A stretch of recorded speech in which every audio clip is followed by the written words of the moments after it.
ধন্যবাদ সবাইকে। আর সর্বোপরি ধন্যবাদ জাভেদ ভাইকে এমন সুন্দর একটা পরিবেশে নিয়ে আসার জন্য।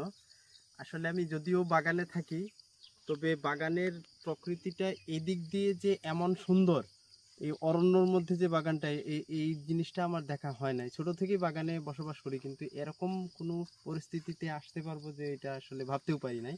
এখানে এই যে এক ঠ্যাং কচু শাক, কচু শাক, আচ্ছা। সব কিছু মিলে অনেক ভালো লাগতেছে এই জায়গায় এসে। এখন ঝর্ণা দেখতে যাব, আশা করি মনের আনন্দটা পাবো। এত দূর কষ্ট করে দুর্গমে আসার সবচেয়ে ভালো একটা অনুভূতি পাবো। তো বন্ধুরা, ভিডিওটি দেখার জন্য আপনাদের অসংখ্য ধন্যবাদ। আর যারাই আমার ভিডিও দেখেন বা ইউটিউব চ্যানেল দেখেন, সবাইকে আমি ধন্যবাদ জানাই। আপনারা ভালোবাসেন, আপনাদের ভালোবাসা এত দূর। তো বন্ধুরা ভালো থাকবেন, সেই শুভকামনা আজকের মতো বিদায়। পাহাড় থেকে পাহাড়ে।